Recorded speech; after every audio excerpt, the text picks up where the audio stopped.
Welcome in, Zoneheads, the latest edition of the Zoneheads podcast, presented by Kevin Crager, our go-to real estate agent, one of the top 25 producing agents in Central Florida. Nothing but the best for our Zoneheads out there. And Kevin doesn't just go and unlock doors and say, here you go, good luck out there. He brings deep knowledge of market trends, the latest buyer programs, and cutting-edge real estate technology. So if you want more than just an agent, if you want a trusted guide in this journey, call him today, 407-702-4635. Number scrolling at the bottom of the screen if you're watching this on Facebook or on YouTube. Become a part of our Zoneheads group page on Facebook, Orlando Sports Fan Forum. Also, daily, weekly video content on the Zoneheads YouTube channel. Headed to Chicago for a couple of days, Sort of ironic and definitely sad in regards to the passing of Ryne Sandberg, one of my favorite baseball players growing up, infielder for the Chicago Cubs, an icon in the sport, a Hall of Famer, probably the most popular Cub of all time. I mean, at least one of them. He's on that short list, a Mount Rushmore Chicago Cub. And what's wild about this for me, I was a huge Ryne Sandberg fan growing up, and I'm not a Cubs fan, but certainly have love for the Cubbies. Who doesn't? But if you are a Cubs fan and you're around my age, I turned 40 on August 6th, chances are Ryne Sandberg is your favorite player of all time. I was telling this to my wife earlier this morning. Ryne Sandberg is to the Cubs what Cal Ripken is to the Baltimore Orioles. I don't think it's a stretch to say that.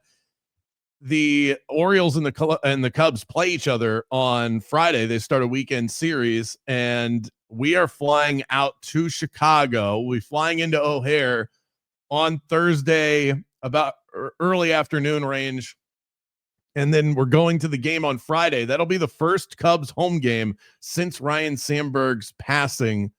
And I'm excited to go to the game. I'm so curious to see what they do to honor him. I think it'll be an emotional time for Cubs fans inside of that storied stadium. So I am very much looking forward to that, and RIP to the legend of Ryne Sandberg. As I've mentioned now several times over the last couple of weeks, I'm headed to Chicago, a very popular place. I'm sure many of you have visited there before. If you haven't been, this will now be my third trip to the city of Chicago. The first two were with my parents. Love my parents. Different sort of experience when you go with your wife. And we are staying in the heart of Chicago, so I get to really eat, sleep, and breathe this city. If you have any suggestions or recommendations, I'll take them. Go ahead and hit me up on social media at Brandon Kravitz. You know where to find me on the Zoneheads group page on Facebook. We did say goodbye to Tyler Karen last week on In the Zone. It was a sad day, but a fun one.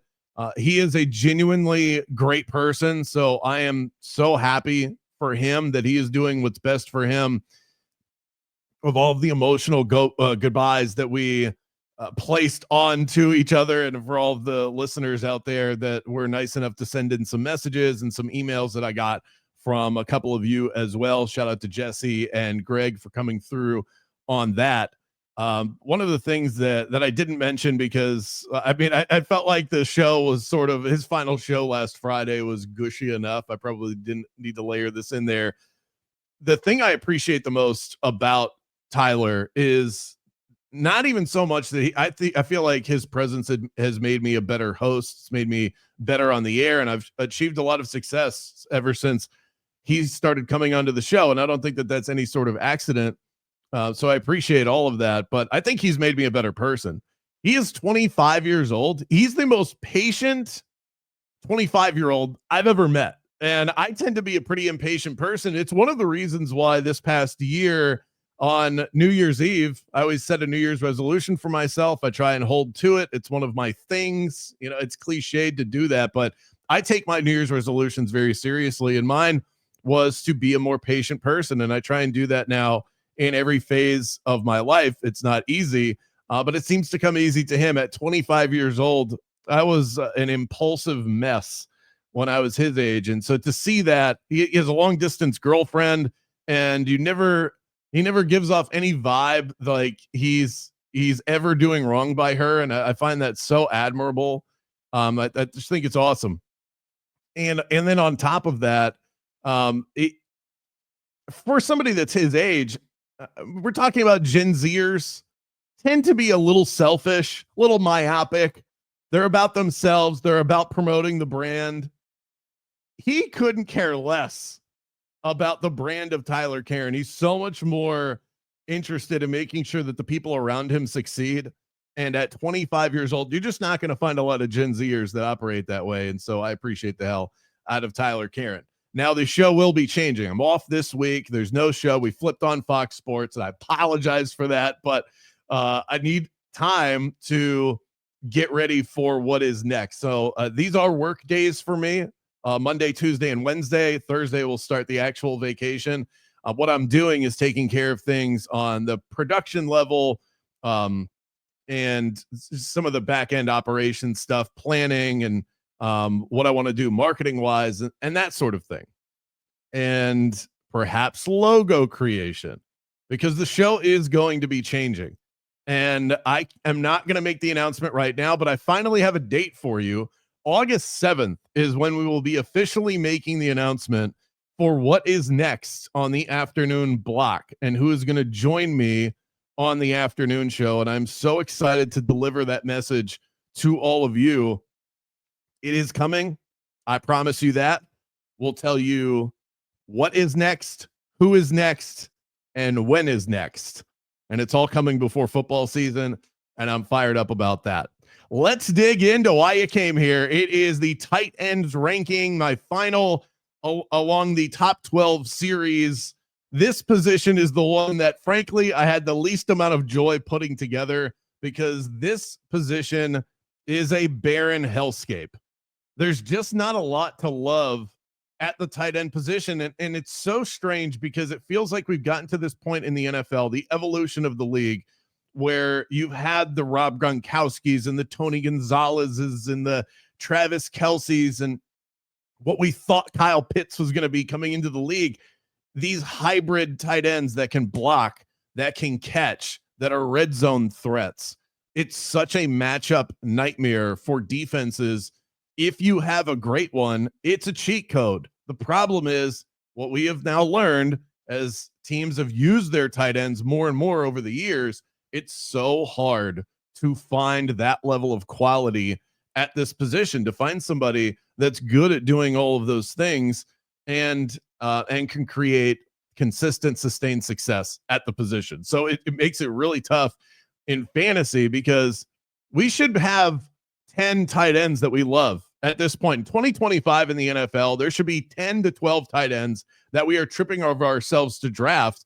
Frankly, I think there's two in this year's class of tight ends, two guys that I would say you want to run to the board, grab your sticker, and race to the board to go and draft.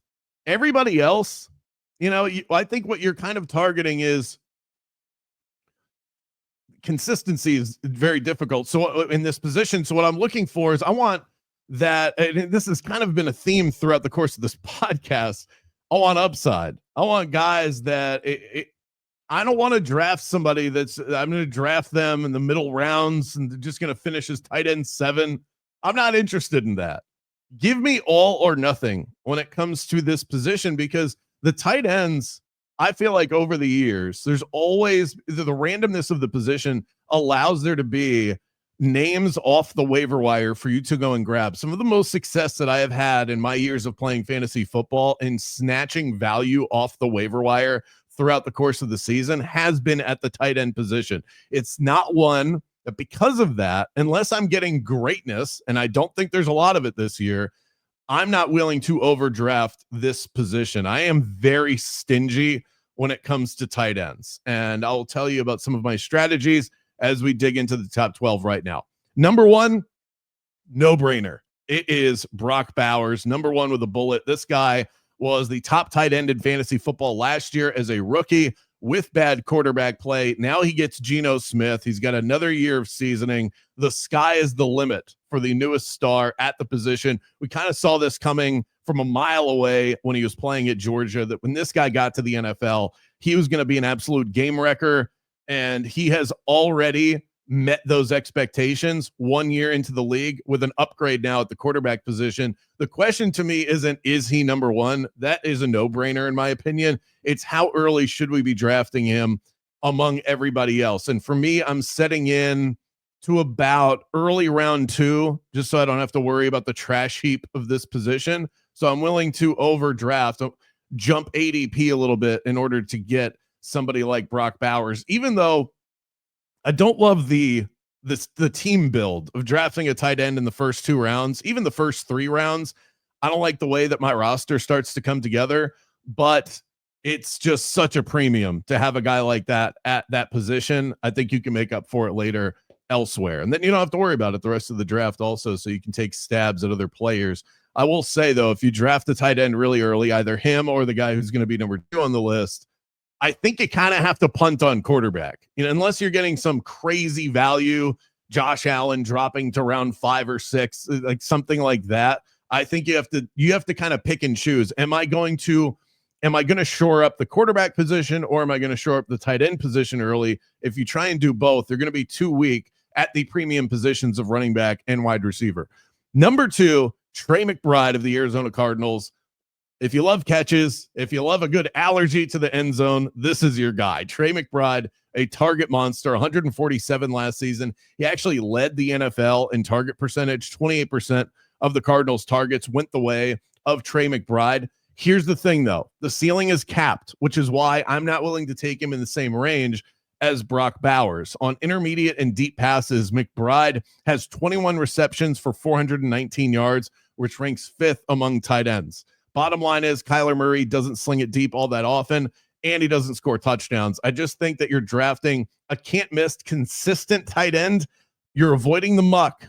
And Trey McBride is very good at what he does. I feel like we know exactly what we're going to get out of Trey McBride. They didn't add much to the offense. You assume Marvin Harrison Jr. is going to take another step forward.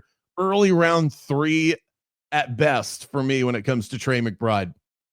At number 3, I think a lot of folks are going to have George Kittle here. Most rankings you look at, it's going to be Bowers, McBride, Kittle.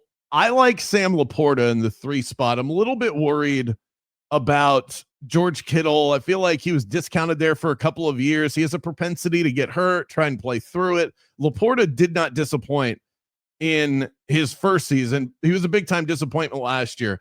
ADP of tight end 2 last season. He finished as tight end 8 in points per game. I think he's due for a bounce back. The talent that he showcased in his rookie season, that didn't go anywhere. The offense he's playing in is still elite. I am willing to take the plunge on Laporta again, but this is where I'm at round 5 at the earliest. So there's a big gap. Early round 2 for Bowers, about mid round 3 for Trey McBride, and then I'm deep into the 5th round at the earliest for Sam Laporta, and I've got to hate everything else on the board in order to make that call. So this is very much waiting game season once I get into this range. Now, not far behind him is George Kittle. I wasn't going to drop them that far. He's still awesome, and I am a sucker for some vacated targets. Deebo Samuel took 81 targets with him from last year. Brandon Ayuk, if he misses real time, that's another 47 vacated targets. He does turn 32. He's a magnet for big hits. I just worry about him staying on the field at this age. I would not overdraft him, but he's an awesome tight end. He is just real NFL-wise. At this point, he's probably the best tight end in the NFL. So keep that in mind. No problem whatsoever if you want to take a stab at George Kittle. Number 5, Travis Kelce. Going to throw a little respect to the legend here. Last year, it was clearly a drop-off, the most significant drop that we've seen in his career. It was his worst season since becoming the stud that we know him as. 97 catches, which isn't bad for a washed-up 35-year-old tight end, but the 3 touchdowns, that's going to kill you, especially for where he was getting drafted last year. Kelce's now a pretty decent price, and so I don't mind as much trying to take a stab at him in drafts. Being drafted consistently around the back end of round 5, not quite willing to do that, but if he slips to me in 6 or 7, I can definitely take a plunge into the Travis Kelce market. That sounds about right to me. Just know what you're getting with him. Aging players who play a physically demanding position, who drop off the ledge, which he did, don't typically get it back. Even still, if he produces what he did last year, 97 catches, there just aren't a lot of tight ends in the NFL that are going to get you almost 100 grabs. Still have him at tight end 5. Tight end 6, Evan Ingram. I am willing to shoot my shot with Ingram here. This is my biggest ahead of consensus ranking that I have. He's got plenty of warts on his resume, but with his rich injury history, when he plays at an all-pro level, and the offensive play caller who brought him in, Sean Payton, has always made the most of the tight end position. And I'm not saying that I expect this guy to be Jimmy Graham, but I do expect him to play a major role in the Broncos' improving offense. They signed him to a pretty significant contract, 2 years, $23 million in the offseason. He is going to be one of the focal points on an offense that doesn't have a lot of focal points as it stands right now. So I think Evan Ingram has a chance to be a star at tight end. He is one guy that I am going to target around round 7 or 8. Number 7 for me is Mark Andrews. Last year was maddening for Andrews. Such a bad start to the season. He was so bad. He was being outplayed by Isaiah Likely. Some people probably dropped them off of their team altogether last year. And then right around Thanksgiving, I don't know what it is. Maybe Mark Andrews likes him some stuffing and some sweet potato casserole, but he turned things around. Only to then drop a key pass in the divisional round of the playoffs, but we're talking fantasy here. He scored double digits in fantasy points in 7 of his last 8 games last year. He's still Lamar's favorite red zone target. Kind of have to take the leap of faith here that he's going to get back to that top 3 form that we know he can play at the position. Number 8, TJ Hawkinson. Last year was essentially a wash for Hawk, returning from an ACL injury the year prior. He didn't play until week 9, and the Vikings were just basically easing him back onto the field. But at his best, he's still one of the best tight ends in the NFL, and he should get back on track in a big way heading into this season. JJ McCarthy is effectively a rookie quarterback, and we know those rookies love their tight ends. Also, love this report that we have seen early on in training camp that JJ McCarthy has been peppering TJ with some targets. At number 9, nothing to get overly excited about here. I've got Tucker Kraft of the Green Bay Packers in this spot. This is exactly where he finished among tight ends last year. He was tight end 9 at the end of the season. I don't think that we're looking at a guy here that has top 3 upside at the position, but that's going to be hard to find in this range anyway. So Jordan Love does like to look his way in high leverage situations. He's a magnet for red zone opportunities. Pretty good touchdown rate. 8.2% of his targets of his catches have turned into touchdowns. 110 career targets. It's a crowded wide receiver room in Green Bay, so targets are hard to come by. But Tucker Kraft is pretty good deep down the field. Jordan Love is a really good deep ball passer. He's the type of player that is going to make the most of the targets that he's given. So kind of that set it and forget it tight end, and then you see what you get from there. Now I'm going to dip into the rookies. 10 and 11 are both going to be the rookie tight ends that were drafted top 15. Tyler Warren, I have 1 spot ahead of Colston Loveland. Less of a target crunch situation. I was more enamored with Tyler Warren as a prospect. I was a big fan of his coming out of Penn State. I thought he should have been the higher drafted tight end, but ultimately NFL teams make their own decisions. He's a good blocker, which means that he's very rarely going to leave the field. Obviously, you worry about the quarterback position. Daniel Jones, Anthony Richardson, not a lot to get juiced up about there, but rookie tight ends have been crushing it lately, which wasn't always the case.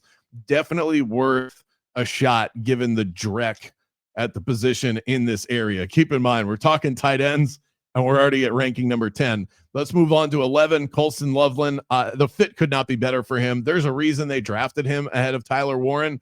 I don't know if there's that much separation between them as prospects, but I think when it comes down to the style fit, this is probably something that Ben Johnson was pretty keen on. This is a guy coming over from Detroit, and Colston Loveland looks a whole lot like Sam Laporta. So we saw what that means for Laporta. Laporta was tight end 1 as a rookie with Ben Johnson calling plays. So if Colston Loveland can give you that sort of production, expecting tight end 1 obviously is pretty rich, but the fact that he is a talented tight end drafted inside of the top 10 and his offensive coordinator is a guy that loves to target the position, there are a lot of signs pointing to the fact that this guy could be pretty effective. What's amazing to me is that now a position where it was so hard to ever draft a rookie in fantasy football at the tight end position, we've now seen back-to-back seasons where a rookie has been the tight end 1. It was Sam Laporta 2 years ago, Brock Bowers